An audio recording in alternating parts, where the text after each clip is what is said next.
नमस्कार। रेडियो इन्द्रेणीको समाचारमूलक बिहानी प्रस्तुति रेडियो पत्रिका हाम्रो परिवेशमा सहकर्मी छवि पुरीसँगै लक्ष्मी केसीको यहाँलाई हार्दिक स्वागत छ। इन्द्रेणी एफएम 92.4 मेगाहर्जबाट उत्पादन तथा प्रसारण भइरहेको हाम्रो परिवेशमा हामी विभिन्न समाचारहरूका साथ उपस्थित भएका छौं।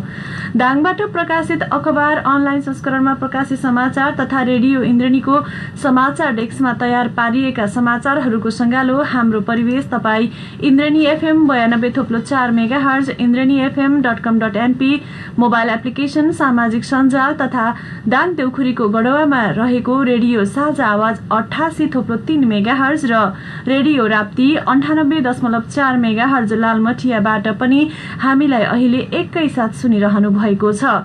हाम्रो परिवेश सुरु गरौं आजका प्रमुख खबर शीर्षकहरूबाट। तिहारमा खेलिने देउसी भैलो यस वर्ष दाङमा खेल्न रोक लगाइएको स्थानीय प्रशासनको भनाई। अत्यावश्यक काममा बाहेक जथाभावी भीड़भाड़ नगर्न आम नागरिकमा अपील। न्यायपालिकामा हुने विकृति, विसंगति, अनियमितता रोकथामका लागि तुलसीपुरमा सुझाव संकलन। बहुउद्देश्यीय सभागृहको 85% काम पूरा, आगामी पुसबाट सञ्चालनमा ल्याउने तयारी। दाङमा आईसीयू बेडको विस्तारमा ढिलाइ। देउखुरी आइसोलेसन सेन्टर पनि मंसिर 1 गतेबाट बन्द हुने। देउखुरीका 4वटा स्थानीय तहले अब आफ्नो पालिकामा आइसोलेसन सेन्टर सञ्चालन गर्ने। र लमही घोराई सड़क खण्ड जीर्ण बन्दा दुर्घटनाको जोखिम बढ्यो, तत्काल मर्मत गर्न माग। आज हामीलाई हाम्रो परिवेशका लागि दाङबाट प्रकाशित हुने दैनिक पत्रिका गोरक्षे, गणतन्त्र, राप्ती पोस्ट, नयाँ युगबोध दैनिक स्टुडियोमा प्राप्त छ। पत्र पत्रिकाले छापेका समाचार, अनलाइन संस्करणमा प्रकाशित समाचार, रेडियो इन्द्रेणीकै समाचार डेस्कमा रहेका समाचार हाम्रो परिवेशमा लिएर आएका छौं। सुरुमा लागौं पत्र पत्रिकाले छापेका समाचार शीर्षकतर्फ। गोरक्षे राष्ट्रिय दैनिकले आजको अंकमा बहुउद्देश्यीय सभागृहको 85% काम पूरा शीर्षकको समाचार प्रकाशित गरेको छ। यो समाचारलाई अलि विस्तृत ढंगले आज पनि हामीले केलाउनेछौं।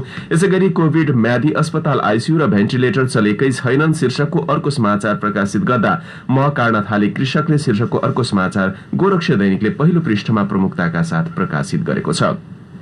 प्रदेश राजधानी कार्यान्वयनको तयारी। पूर्वाधार प्राधिकरणको कार्यालय प्राविधिक शिक्षालयमा राख्ने तयारी भएको छ। यो समाचार पहिलो पृष्ठमा प्रमुखताका साथ नयाँ युगबोध राष्ट्रिय दैनिकले प्रकाशित गरेको छ। शिक्षालयको आइसोलेसन बन्द हुने शीर्षकको समाचार प्रकाशित गर्दा न्यायालय सुधार अभियान तटस्थताको भूमिकामा कमी नहोस् सुझाव दिएको छ। यसैगरी राप्ती पोस्ट दैनिकले उद्योगमा अब्बल हुँदै महिलाहरू शीर्षकको समाचार प्रकाशित गर्दा देउखुरीका सबै पालिकामा अब आइसोलेसन सेन्टर शीर्षकको समाचार प्रकाशित गरेको छ राप्ती पोस्ट दैनिकले। यसैगरी गणतन्त्र दैनिकले प्रादेशिक अस्पतालमा थपिँदै स्वास्थ्य सेवा चालू आर्थिक वर्षभित्र आईसीयू, भारतको भूमि प्रयोग गर्नुपर्ने बाध्यता हट्यो अर्को समाचार प्रकाशित गर्दा गणतन्त्र दैनिकले जीर्ण बन्यो कृष्ण ट्रेन मार्ग, भत्केको 2 महिना बितिसक्दा पनि मर्मत भएन, मर्मत गर्न माग गरिएको छ। यो समाचार गणतन्त्र दैनिकले प्रकाशित गरेको छ। यी विविध समाचार सँगै हामीले हाम्रो परिवेशमा अरू समाचार पनि जोड्नेछौं। सुरुमा लागौं राप्ती प्राविधिक शिक्षालयको प्रयोग, यसको वैकल्पिक माध्यम, पछिल्लो समय प्रदेश सभा कसरी सञ्चालन गर्ने भन्ने विषयमा लुम्बिनी प्रदेशभित्र विभिन्न खालका गृह कार्य भइरहेको छ। प्राधिकरणको कार्यालय प्राविधिक शिक्षालयमा राख्ने तयारी भएको छ। यो समाचार नयाँ युगबोध दैनिकले प्रमुखताका साथ छापेको छ। यही समाचारलाई पनि हामीले पहिलो समाचार बनाएका छौं। पूर्वाधार विकास प्राधिकरणको कार्यालय राप्ती प्राविधिक शिक्षालयभित्र स्थापना गरिने भएको छ। राप्ती प्राविधिक शिक्षालय व्यवस्थापन समितिको आइतबार बसेको बैठकले पूर्वाधार विकास प्राधिकरणको कार्यालय स्थापना गर्न, शिक्षालयभित्रको भौतिक पूर्वाधार प्रयोग गर्न दिन प्राविधिक तथा शिक्षा व्यावसायिक तालिम परिषद र मुख्यमन्त्री तथा मन्त्री परिषदको कार्यालयमा अनुरोध गर्ने निर्णय भएको प्रमुख जिल्ला अधिकारी तथा शिक्षालय व्यवस्थापन समितिका अध्यक्ष जय नारायण आचार्यले जानकारी दिनुभयो। सिटिभिटी र मुख्यमन्त्री कार्यालय बीच समन्वय भएर यो टुङ्गिने विषय भएकाले हामीले अनुरोध गर्ने निर्णय गरेका छौं। प्रजीय आचार्यले भन्नुभयो, 2वटा भवन प्रयोग गर्न दिन अनुरोध गर्ने निर्णय गरेका छौं। पूर्वाधार विकास प्राधिकरणको कार्यालय शिक्षालयभित्र स्थापना गर्ने तयारी भएको राप्ती गाउँपालिकाका अध्यक्ष आनन्द सुवेदीले जानकारी दिनुभयो। पूर्वाधार विकास प्राधिकरणले मास्टर प्लान बनाउने योजनालाई अघि बढाउनेछ। मास्टर प्लान बनाउने कामका लागि सूचना प्रकाशन हुनेछ। त्यसपछि मास्टर प्लान बनाउन विभिन्न खाले प्रस्तावहरू आउनेछन्। ग्लोबल टेन्डर गरेर मास्टर प्लान बनाउने कम्पनीको खोजी हुनेछ। सुरुमा त हामीले प्राधिकरणको कार्यालय राख्नेछौं, त्यसपछि मास्टर प्लानको काम अघि बढ्नेछ। पूर्वाधार विकास प्राधिकरणका प्रमुख कार्यकारी अधिकृत ध्रुव मजगैयाले भन्नुभयो।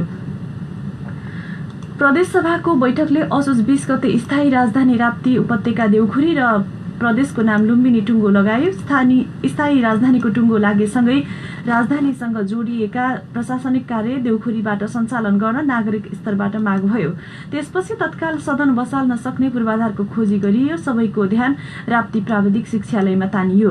सदन बसाल्न पुग्ने संरचना छ कि छैन भन्ने बारेमा सभामुख पूर्णबहादुर घरतीको नेतृत्वमा रहेको एक टोलीले अनुगमन समेत गर्यो। त्यसपछि फेरि प्रदेश सभाका सचिव दुर्लभ कुमार पुन नेतृत्वको टोलीले अनुगमन गरेको छ। शनिबार भएको अनुगमनको क्रममा शिक्षालयले बनाएको सभा हललाई प्रदेश सभा बैठक राख्न उपयुक्त नभएकाले बैठक बसाल्न सभा हल बनाउनु पर्ने सुझाव दिइएको छ।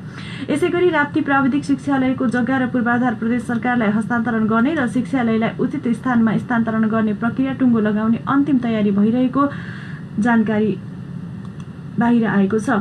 राप्ती गाउँपालिकाभित्र क्रियाशील राजनीतिक दल र विभिन्न सङ्घ संस्थाको संयुक्त बैठकले विद्यार्थीलाई असर नपर्ने गरी अन्यत्र स्थानान्तरण गर्ने साझा निर्णय गरिएको छ। शनिबार बसेको बैठकले सिटिईबिटीले छनौट गरेको उपयुक्त स्थानमा विद्यार्थीलाई असर नपर्ने गरी विवाद रहित रूपमा राप्ती प्राविधिक शिक्षालय स्थानान्तरण गर्ने राजनीतिक दल र सङ्घ संस्थाबीच साझा सहमति भएको राप्ती उद्योग वाणिज्य सङ्घ भालुबाङका अध्यक्ष जगत प्रसाद पोखरेलले जानकारी दिनुभयो। प्रदेश राजधानी कार्यान्वयनको तयारी नयाँ युग दैनिकमा खबर छ। प्रदेशको थायी राजधानीको विषय र त्यसको सञ्चालनका विषयमा विभिन्न क्रिया प्रतिक्रिया आइरहँदा विभिन्न खालका गृह कार्य पनि भइरहेका छन्। यसै प्रसङ्गमा देउखुरीको कोरोना उपचारका लागि बनाइएको देउखुरी आइसोलेसन सेन्टर पनि अबको मङ्सिर 1 गतेबाट बन्द हुने भएको छ। हालसम्म 4 पालिकाका 255 जना कोरोना संक्रमितलाई आइसोलेट गरी 246 जनालाई डिस्चार्ज गर्दै हाल 9 जना रहेको आइसोलेसन सेन्टर पनि बन्द गर्ने तयारी भएको छ। कारण हो राप्ती प्राविधिक शिक्षालयलाई वैकल्पिक माध्यमबाट प्रयोग गरेर प्रदेशसभा सञ्चालन गर्नका लागि अब मार्ग प्रशस्त गर्नु। राप्ती प्राविधिक शिक्षालय राप्ती गाउँपालिकाको मौरीघाटमा रहेको कोरोना विशेष देउखुरी आइसोलेसन सेन्टरमा कोरोना संक्रमितको उपचार भइरहँदा समस्या हुने भन्दै त्यहाँ रहेको आइसोलेसन सेन्टरलाई बन्द गरेर अब सम्बन्धित पालिकाले छुट्टै आइसोलेसन सेन्टर सञ्चालन गर्ने गरी त्यहाँ रहेको आइसोलेसन सेन्टरलाई बन्द गर्ने प्रक्रिया अघि बढाउन लागि हो। जस अनुसार अब आफ्नो पालिकामा आइसोलेसन सेन्टर सञ्चालन गर्ने गरी कोरोना विशेष देउखुरी आइसोलेसन सेन्टर बन्द गर्ने हिजो निर्णय भएको छ। कोरोना विशेष देउखुरी आइसोलेसन केन्द्रका सञ्चालन तदर्थ समिति अध्यक्ष तथा राप्ती गाउँपालिका अध्यक्ष नुमानन्द सुवेदीको अध्यक्षतामा बसेको बैठकले सो निर्णय गरेको। सो अवसरमा प्रमुख जिल्लाधिकारी जयनारायण आचार्य, लमही नगरपालिकाकी उपप्रमुख देवका बेलवासे, गढवा गाउँपालिका अध्यक्ष सहजराम यादव र राजपुर गाउँपालिका अध्यक्ष लोकराज केसी लगायतको उपस्थितिले सो निर्णय गरेको छ। अब केन्द्र सरकारले उपलब्ध गराएको 10 लाख बजेट सँगै अरू बजेटको व्यवस्थापन गरेर आफ्नै पालिकामा छुट्टै आइसोलेसन सेन्टर सञ्चालन गर्ने तयारी भएको छ। इन्द्रेणी न्यूज डेस्कमा समाचार छ। न्याय सम्पादनमा तटस्थताको भूमिकामा कमी आउन नदिन सरकारवालाहरूलाई सुझाव दिइएको छ।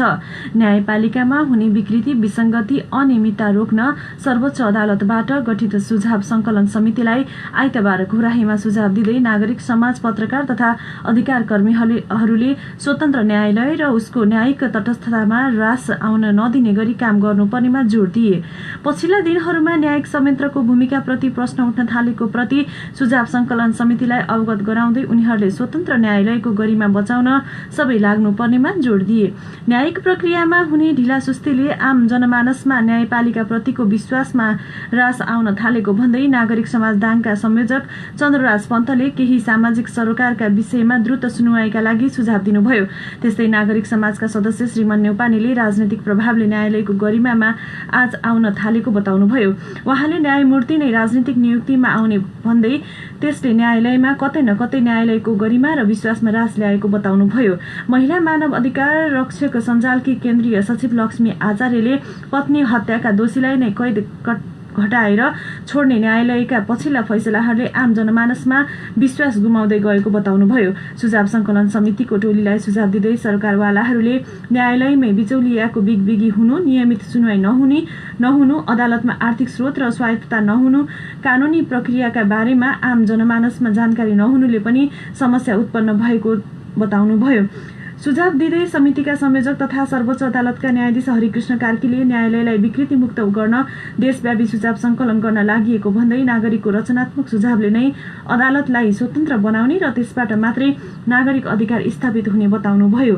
यसैबीच आइतबार नै भएको सुझाव सङ्कलन कार्यक्रममा बोल्दै सरकारवालाहरूले उच्च अदालत तुलसीपुरमा क्रसर उद्योगीहरू विरुद्ध परेका मुद्दाका विषयमा ढिलासुस्ती हुँदा न्याय सम्पादनमाथि नागरिकको आशंका बढेको गुनासो गरेका छन्।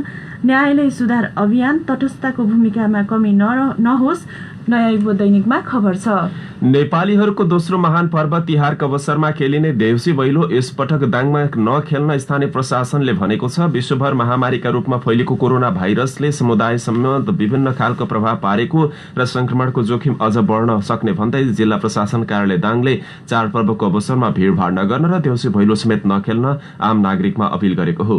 प्रशासनले सक्रिय संक्रमित बढी भएर समुदायमा फैलिएको केही ओडामा लकडाउन सम्मत गर्न सक्ने, निषेधाज्ञा लगाउने वा तिहारमा खेलिने देउसी भैलो पूर्ण रूपमा रोक लगाउने तथा अत्यावश्यक काम बाहेक जथाभावी भिडभाड पनि नगर्न अपील गरेको छ। दाङका प्रमुख जिल्लाधिकारी जयनारायण आचार्यले कोरोना रोकथाममा आवश्यक परेको स्थानमा निषेधाज्ञा लागू गरिने पनि बताउनुभयो। देउसी भैलो खेल्दा भिडभाड हुने र जिल्लाभर देउसी भैलो खेल्न रोक लगाइएको पनि उहाँले प्रश्न पार्नु भएको छ। दाङका बजार क्षेत्रका बैंक तथा वित्तीय संस्था पनि आवश्यक स्वास्थ्य सुरक्षा मापदण्ड र थप सुरक्षा सतर्कता अपनाएर सञ्चालन गरिने बताउनु भएको छ। जिल्ला प्रशासन कार्यालय दाङ, स्वास्थ्य कार्यालय दाङले संक्रमण जोखिम भएका स्थानमा स्वास्थ्य सतर्कता अपनाउन बारम्बार अपील गर्दै आएको छ। इन्द्रणी न्यूज डेस्कमा समाचार छ। दाङको घुराहीमा निर्माणाधीन अवस्थामा रहेको बहुउद्देश्यीय सभागृहको करिब 85% निर्माण कार्य पूरा भएको छ। घुराही उपमहानगरपालिका वडा नम्बर 14 को पुरानो बस पार्कमा निर्माण भइरहेको बहुउद्देश्यीय सभागृहको काम करिब 3.5 वर्षको अवधिमा 85% पूरा भएको दाङ जिल्ला उद्योग वाणिज्य संघका अध्यक्ष नारायण प्रसाद भुसालले जानकारी दिनुभयो। 3 तले भवनमा 800 बढी मानिसहरू अट्ने क्षमता भएको उक्त सभागृह आउने पुस महिनासम्म निर्माणको काम पूरा भइसक्ने समेत अध्यक्ष भुसालले बताउनुभयो। आउने पुस महिनामा निर्माणको काम सक्ने गरी म्याद थप भएको थियो। त्यही अनुसार अहिले सभागृहमा एसी जोड्ने, रङरोगन लगायतकाको काम भइरहेको छ। अध्यक्ष भुसालले भन्नुभयो, बढी समय लाग्ने निर्माणको काम भइसकेकाले अब बाँकी रहेको सभागृहको 15% काम छिट्टै सकिनेछ। उहाँका अनुसार अब संरचना निर्माण सकिएकाले रङरोगन, फर्निचर लगायतका कामहरू बाँकी रहेको बताउनुभयो। अहिलेकै अवस्थामा काम भइरहे पुस मसान्त अघि नै बाँकी रहेको सभागृहको निर्माणको काम सकिने उहाँले बताउनुभयो। 2076 पुस महिनाभित्रै निर्माणको काम सक्ने गरी 2074 साल पुस महिनादेखि बंगलामुखी गौरी पार्वती जेभी कम्पनीले काम सुरु गरेको भए पनि विभिन्न कारणले गर्दा निर्माण ढिलाइ हुँदै आइरहेको छ। सभागृहको निर्माणका लागि नेपाल सरकारको करिब 26 करोड 77 लाख र दाङ जिल्ला उद्योग वाणिज्य संघको करिब 3 करोड 23 लाख रुपैयाँ गरी 30 करोड बढीको लागत रहेको दाङ जिल्ला उद्योग वाणिज्य संघले जनाएको छ। सभागृह निर्माणका लागि घुराही नगर विकास समितिले उपलब्ध गराएको जग्गामा बसोबास गरेका सुकुम्बासीहरूको व्यवस्थापन, जग्गा संरक्षणका लागि पर्खाल, निर्माणदेखि खानेपानी समस्या समाधानका लागि डिप बोरिङ खन्ने लगायतको काम उद्योग वाणिज्य संघले गरेको समेत अध्यक्ष भुसालले बताउनुभयो। संघले 2069 सालको महोत्सवबाट 51 लाख र 2072 सालको महोत्सवबाट 24,79,000 रकम संकलन गरेको उद्योग वाणिज्य संघले जनाएको छ। बहुउद्देश्य सभागृहको 85% काम पूरा। गोरक्ष दैनिकमा खबर छ। यो विषयमा केही चर्चा गर्दैछौं। बहुउद्देश्य सभागृह सञ्चालन भएपछि यसको बहुउपयोगिता हुनुपर्दछ। यसै गरी प्रदेश 5 को थाई राजधानीको टुङ्गो लागिसकेपछि दाङ यसै पनि अब प्रशासनिक केन्द्र बनेको छ। यसको उपयोगिता के कसरी हुन सक्छ?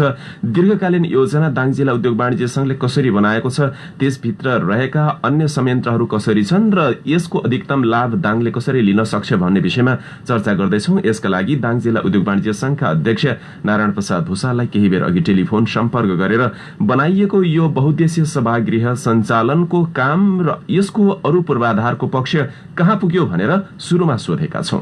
करिब बहुउद्देश्य सभागृहको काम चाहिँ 85% सिद्धिएको छ। अहिले ढेसी जडान गर्ने कामहरू, भित्र रङरोगन गर्ने कामहरू, ढुङ्गा लगाउने कामहरूदेखि लिएर भर्खरै हामीले बोरिङको काम पनि सम्पन्न गरिसकेका छौँ।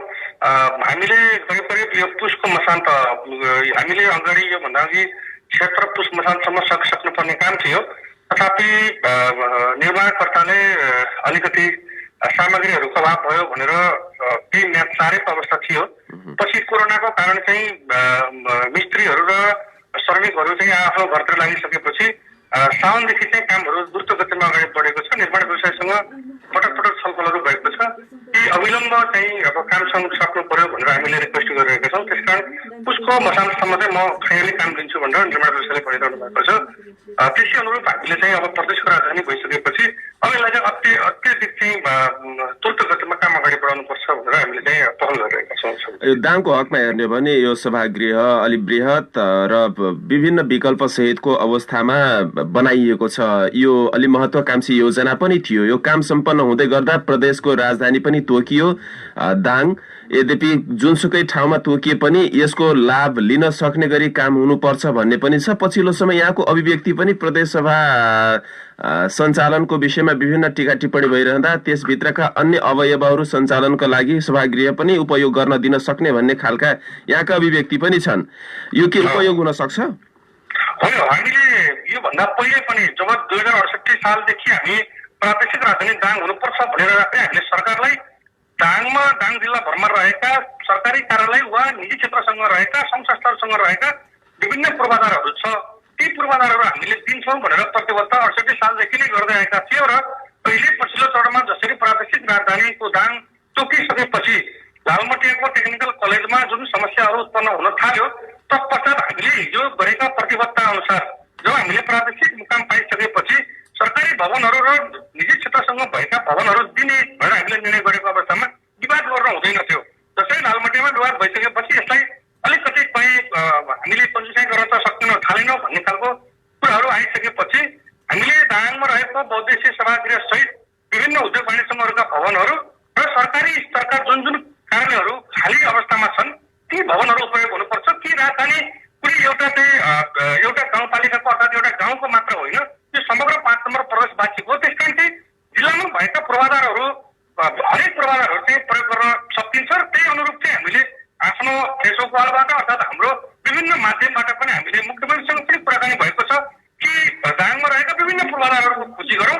यो होइन कि टेक्निकल कलेज पछिको भविष्यको कुराहरू हामीले नयाँ सहर विस्तार गरिसकेपछि त्यही ठाउँमै स्थापना गरौँला। तर अहिले जो बुटोल क्षेत्रमा हालमा भएका मन्त्रालयहरू छन्, प्रदेशका कार्यालयहरू छन्, ती कार्यालयहरू अविलम्ब रूपमा चाहिँ जिल्लामा ल्याउनु पर्यो भनेर उहाँसँग पनि छलफल भएको छ, मान्यज्यूसँग पनि छलफल भएको छ। र दाङमा रहेको हामीले बहुद्देश्यीय सभागृह जसलाई मल्टी कम्प्लेक्स भवनको रूपमा पनि प्रयोग गर्न सकिन्छ भनेर हामीले चाहिँ योभन्दा पहिले पनि भनिरहेको। अहिले त्यहाँ विभिन्न 2वटा चाहिँ 200 जना अट्न सक्ने हलहरू र 800 जना अट्न सक्ने भिआइपी चाहिँ हल हामीले चाहिँ प्रदेश सरकारलाई उपलब्ध गराउन सक्छौँ भनेर हामीले योभन्दा पहिले पनि भनेका थियौँ, अहिले पनि भनेका छौँ। आवश्यक पर्छ भने हामीले दाङ जिल्ला उद्योग वाणिज्य सङ्घको भवन पनि बरु हामी यदि प्रदेश सरकारलाई अप्ठ्यारो पर्छ भने हामीले त्योसम्म पनि दिन सक्छौँ भनेर हामीले बाहिर ल्याइसकेका छौँ। अब यो उदारता यहाँले देखाउँदै गर्दा बहुद्देश्यीय सभागृह सञ्चालनको काम दीर्घकालीन योजना साथ केही न केही गर्ने योजना त बनेको छ, करोडौं खर्च गरेर बनाइएको छ। यसको उपयोगिता के हुन सक्छ? अरू उपयोगिता त के हुन्छ भने राष्ट्रिय स्तरका कार्यक्रमहरू अहिले देखिरहनु भएको छ, चाहे त्यो राजनीतिक दलको राष्ट्रिय निर्वाचनहरू होला, अधिवेशनहरू होला, चाहे विभिन्न सङ्घ संस्थाको राष्ट्रिय अधिवेशनहरू होला, चाहे त्यो विभिन्न क्षेत्रका चाहिँ कामहरू हुन सक्छ। अलिकति जमघट ठुलो हुँदाखेरि हामीसँग पश्चिम क्षेत्रमै हलहरू नभइरहेको अवस्थामा हामीले 2069 सालमा महोत्सव लगाएर यसको श्रीमणीको रूपमा हामीले महोत्सवबाट जम्मा गरेको रकमबाट दीर्घकालीन योजना हामीले दाङ जिल्ला उद्योग वाणिज्य सङ्घले यहाँलाई जानकारी छ। हामी 1 वर्ष 2 वर्षको लागि हामीले कुनै पनि प्लानिङ गरेका छैनौँ। अहिले पनि हामीले बहुद्देश्यीय सभागृह 69 सालबाट उठान गरेको विषय अब सम्पन्न हुँदैछ र हामीले प्राप्त गर्दैछौँ। त्यसै गरिकन हामीले औद्योगिक क्षेत्र पनि हामीले करिब 100 वर्षको लागि हामीले परिकल्पना गरिरहेका छौँ। त्यसकारण चाहिँ उद्योग वाणिज्य सङ्घले लिएको चिज उद्योग वाणिज्य सङ्घको मात्रै होइन भनेर हामीले बारम्बार ती कुराहरू आवाज बुलन्द गरिरहेका छौँ। त्यसै अनुरूप हामीले हिजो उद्योग वाणिज्य सङ्घले सुरुवात गरेको सभागृह अहिले सरकारको पनि रहेछ नि त। त्यसकारण चाहिँ हामीले विभिन्न पूर्वाधारहरूको अगाडि आवाजहरू बुलन्द गरिरहँदाखेरि त्यो निजी क्षेत्रको मात्रै हो भन्ने खालको चिन्तन चाहिँ हट्नुपर्छ भनेर हामीले पटक पटक भनिरहेका छौँ। त्यसै अनुरूप त्यही सोच अनुसार चाहिँ अगाडि बढेको थियो र त्यही अनुरूप अहिले हामीले चाहिँ सरकारलाई हामी सहयोग गर्छौँ भनिरहेका छौँ सबैजी। र त्यो अनुसार गर्नु पनि पर्छ फेरि, किनभने हामी पनि राज्यसँग जोडिएका व्यक्तिहरू हो, सरकारसँग जोडिएको संस्थाहरू नै हो नि। त्यसकारण चाहिँ त्यो प्रपर्टी सबैले प्रयोग गर्नुपर्ने हुन्छ।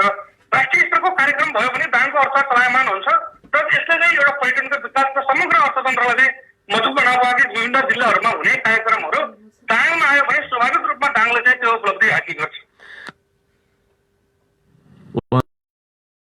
संघका अध्यक्ष नारायण प्रसाद भुसाल बहुद्देश्य सभागृह सञ्चालनको अब करिब अन्तिम तयारी भएको छ। पुस अन्तिमसम्ममा सञ्चालन गर्न सक्ने गरी काम अघि बढेको जानकारी गराउनुभयो। यसको बहुउपयोगिता र दीर्घकालीन योजना र लुम्बिनी प्रदेशको राजधानी दाङ क्षेत्रलाई तोकिसकेपछि अब यसको उपयोग कसरी गर्न सकिन्छ भन्ने विषयमा विभिन्न जोर र कोणबाट आफ्नो धारणा राख्दै हुनुहुन्थ्यो। अब अन्य समाचार। दाङको बेलझुण्डीमा रहेको कोरोना विशेष अस्पतालमा न त आईसीयू सेवा सञ्चालनमा छ न त भेन्टिलेटर नै चलेको छ, न त बिरामीलाई अस्पताल पुगेपछि गम्भीर समस्या भएपछि बाँच्ने आशा नै छ। एक पटक पनि खोलिएको छैन भेन्टिलेटर सेवा। प्रदेश सरकारको निर्णय त्यो बेला उपयुक्त थियो, तर बेलझुण्डीमा नियमित आईसीयू सेवा किन चलेको छैन? दाल भात खानालाई मात्रै निशुल्क अस्पताल हो कि औषधि उपचारका लागि पनि हो? यही प्रश्न स्थानीयवासीहरूले सोधिरहेका छन्। तर अस्पताल कसको स्वामित्वमा हो भन्नेमा सबै खबर छन्। कसैले भेन्टिलेटर खोज्दै बिरामीहरू अन्त जान खोजिरहेका छन्, तर अस्पतालले यो विषयमा कुनै पनि स्वास्थ्य उपचार प्रगति गर्न भने सकेको छैन। अस्पतालमा कार्यरत कसैलाई पनि व्यवस्थापकीय विषयमा नबोल्ने भनिएको छ। त्यसैले नै गम्भीर समस्या भएका बिरामीहरूलाई यहाँ विशेषज्ञ चिकित्सक नभएको बहानामा बाहिर पठाइँदै आएको छ, जसका कारण मृत्युका शिकार पनि बनिरहेका छन् यहाँका नागरिकहरू। कारण अस्पताल नाम मात्रैको हो। अक्सिजन थेरापी बाहेक न यो अस्पतालमा अक्सिजनको मात्रा सही स्थानमा ल्याउने नेपाल सरकारले निशुल्क गरेको औषधि रेमडेसिभिर नै छ, न त अन्य औषधि उपचारका लागि विशेषज्ञ चिकित्सकीय सेवा नै। तर अस्पतालका सदस्य सचिव डाक्टर सर्वेश शर्माले भने आईसीयू लगायत भेन्टिलेटर सुविधा समेत भएको दावी गर्नुभएको छ। उहाँले त्यसका लागि एनेस्थेसियाका चिकित्सक, 4 जना फिजिसियन र नर्सिङ स्टाफ पनि अस्पतालमा कार्यरत भएको दावी गर्नुभयो। बिरामीले मृत्युवरण गर्दा समेत पनि अस्पतालले के सेवा दिइरहेको छ भन्नेमा आम नागरिकहरूले प्रश्न उठाइरहेका बेला अस्पताल व्यवस्थापनले भने सबै ठिक रहेको बताएको छ। कहिले चल्यो भेन्टिलेटर, कहिले चल्यो आईसीयू सेवा, किनकि बेलझुण्डी कोरोना विशेष अस्पतालमा आवश्यक स्वास्थ्य जनशक्ति नै छैन। 24 घण्टा फिजिसियन र 24 घण्टा एनेस्थेसियाका चिकित्सक भएर सोही अनुरूपको प्रयोगशाला भए मात्रै अस्पतालमा कोरोना गम्भीर प्रकृतिका बिरामीले सेवा पाउने हो। तर कोरोना विशेष अस्पतालले जहिले पनि गम्भीर प्रकृतिका बिरामीलाई अन्त रिफर गर्दै आएको छ, जसका कारण कोरोना विशेष अस्पतालमा आएका बिरामीहरूले सम्बन्धित विशेषज्ञको उपचार सेवा नपाएरै देह त्याग गरिरहेका छन्। यसैबीच कोरोना विशेष अस्पतालमा पर्फेक्ट जनशक्ति र आवश्यकता अनुसारको प्रयोगशाला नभएको डाक्टर मीनचन्द्र अधिकारीले बताउनु भएको छ। तैपनि कोरोना संक्रमणसँग जोडिएका बिरामीहरूलाई आफूहरूले उपचार गरिरहेको उहाँले बताउनुभयो। रिफर भनेको सबैले खोज्ने उपयुक्त विकल्प भएको भन्दै उहाँले यसलाई स्वाभाविक रूपमा लिन पनि आग्रह गर्नुभयो। आफू लगायत 4 जना फिजिसियनहरू बेलझुण्डी कोरोना विशेष अस्पतालमा कार्यरत रहेको बताउँदै उहाँले बिरामी आफैले भेन्टिलेटरमा जान नचाहेका कारण दुर्भाग्यपूर्ण अवस्था आएको बताउनुभयो। तर हरेक विषयगत चिकित्सक बेलझुण्डी कोरोना विशेष अस्पतालमा छैनन्। कुन रोगका बिरामीलाई के उपचार गर्ने हो भन्ने सन्दर्भमा नेपाल सरकारले गम्भीर नदेखेका कारण हरेक रोगका बिरामीले कोरोनाका कारण निधन भएको प्रचार गरिँदै आएको छ। कोभिड म्यादी अस्पताल, आईसीयू र भेन्टिलेटर चलेकै छैनन्। गोरक्षा दैनिकमा तस्बिरसहित खबर प्रकाशित छ। घोराही लमही सडक खण्डको कृष्णसेन इच्छुक मार्गको सडकको अवस्था दुरावस्था बन्दैछ। खाल्डा खुल्टीका कारण सडकको अवस्था अस्तव्यस्त बनेको छ। कालोपत्री र आरसीसी ढलान उप्किँदा लमही घोराही सडक जीर्ण बन्दै मात्रै गएको छैन, दुर्घटनाको जोखिम पनि बढिरहेको छ। लमहीदेखि घोराही 23 किलोमिटरको दूरीको अवस्था हेर्ने हो भने नालाहरू भत्किन थालेका छन्। कालोपत्री उप्किएको छ। आरसीसी ढलान समेत उप्किएपछि ठूला ठूला खाल्डा परेका छन्, जसका कारण दुर्घटनाको जोखिम बढेको सो सडक भएर हिँड्ने यात्रुहरूको कथन छ। लमही नगरपालिका 5 का शेरसिंह खड्काले अहिलेको अवस्था हेर्ने भने सडक पूर्ण रूपमा ध्वस्त भएको छ। खाल्डा खुल्टीका कारण सडक जीर्ण बनेर धुलाम्य मात्र होइन, दुर्घटनाको जोखिम पनि उत्तिकै बढेको बताउनुहुन्छ, जसले गर्दा दुर्घटनाको जोखिमले अन्य मानवीय क्षति हुन सक्ने र यान्त्रिक क्षति हुन सक्ने पनि उहाँले औल्याउनुभयो। सडक मर्मतमा चासो नदिँदा पनि यो समस्या भएको मसोट खोलाका स्थानीय खिमपुनको भनाइरहेको छ। सडकको क्षमताभन्दा ओभरलोड बोक्ने सवारी साधनले पनि सडकको अवस्था जीर्ण बन्द गएको कतिपयको भनाइ छ। लमही घोराही सडक खण्डको सडकको क्षमता 21 टन हो, तर अहिले उच्च भार वहन क्षमता भएका सवारी गुड्दा पनि त्यो समस्या देखिएको हो।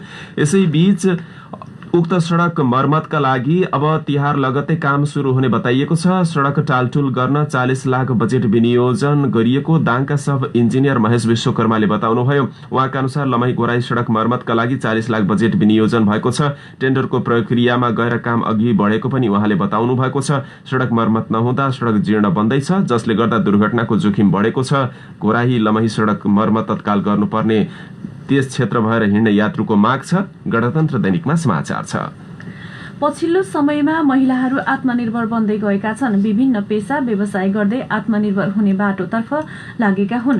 हिजोका दिनमा घर गृहस्थी र चुलो चौकोमा मात्र सीमित हुँदै आएका महिलाहरू हाल व्यवसायमा आबद्ध भई आफूलाई सक्षम बनाउन थालेका छन्। यसरी कमाई गर्नेहरूको आफैले कमाउन थालेपछि दैनिकी सहज बन्दै गएको उनीहरू बताउँछन्। गोराही 13 बनगाउँमा बसोबास गर्दै आउनुभएकी दिपा बस्नेतको दैनिकी भ्याइ नभ्याइ छ। बिहान उठेदेखि राति हुँदासम्म काम गर्दै बित्ने गरेको उहाँ बताउनुहुन्छ। महिला स्वरोजगार तालिम केन्द्रमा प्रशिक्षकको रूपमा उहाँ कार्यरत हुनुहुन्छ। लैंगिक पुनः स्थापना केन्द्र दाङको प्राविधिक सहयोग तथा महिला सामुदायिक लघु वित्तीय संस्था लिमिटेड उद्यम विकास कार्यक्रमको आर्थिक सहयोगमा उद्योग सञ्चालन गरिएको हो। करिब 2 वर्ष अगाडि स्थापना गरिएको स्वरोजगार केन्द्रमा मास्क, प्याड, तरकारीका राख्ने झोला, स्कुल ड्रेस लगायतका सामग्री तयार हुँदै आएको छ। उता घोराही 7 सौडियारमा पनि सञ्चालन रहेको उद्योगमा 12 जना महिलाहरू कार्यरत छन्। कामका लागि 16 वटा मेसिनहरू राखिएको छ। खास गरी हिंसामा परेका तथा आर्थिक अवस्था कमजोर भएका महिलाहरूलाई केन्द्रको सहयोगमा सिप सिकाउँदै आइएको छ। उद्योगमा सिकाएका कतिपय महिलाहरू पनि निजी उद्योग सञ्चालन गरेर बसिरहेका छन् भने कतिपय महिलाहरू उद्योगमै काम गर्दै आइरहेका छन्। उद्योगमा अब्बल हुँदै महिलाहरू राप्ती पोस्ट दैनिकमा तस्बिरसहित खबर प्रकाशित छ। यिनै विविध समाचारहरूका साथ हामी हाम्रो परिवेशको अन्त्यमा आइपुगेका छौं। अब जाँदा जाँदै प्रमुख समाचार शीर्षकहरू फेरि एकपटक। तिहारका बेला खेलिने देउसी भैलो यसपटक दाङमा नखेल्न स्थानीय प्रशासनको आग्रह। अत्यावश्यक काममा बाहेक जथाभावी भिडभाड नगर्न अपील। न्यायपालिकामा हुने विकृति विसङ्गति अनियमितता रोकथामका लागि तुलसीपुरमा सुझाव संकलन। बहुउद्देश्य सभागृहको 85% काम पूरा। आगामी पुसबाट सञ्चालनमा ल्याउने तयारी। दाङमा आइसियु बेडको विस्तारमा ढिलाइ। देउखुरी आइसोलेसन सेन्टर पनि मङ्सिर 1 गतेबाट बन्द हुँदै। देउखुरीका 4वटै पालिकाले अब आफ्नो पालिकामा आइसोलेसन सेन्टर सञ्चालन गर्ने। र लमही घोराई सडक खण्ड जीर्ण बन्दा दुर्घटनाको जोखिम बढ्यो, तत्काल मर्मत गर्न माग। हवस् त, हाम्रो परिवेशको समय आजलाई सकियो। हामीलाई सुनेर साथ दिनुहुनेहरू सबै श्रोतालाई धेरै धन्यवाद। सहकर्मी लक्ष्मी केसी अनि म छविपुरी आज्ञा माग्छौं। नमस्कार।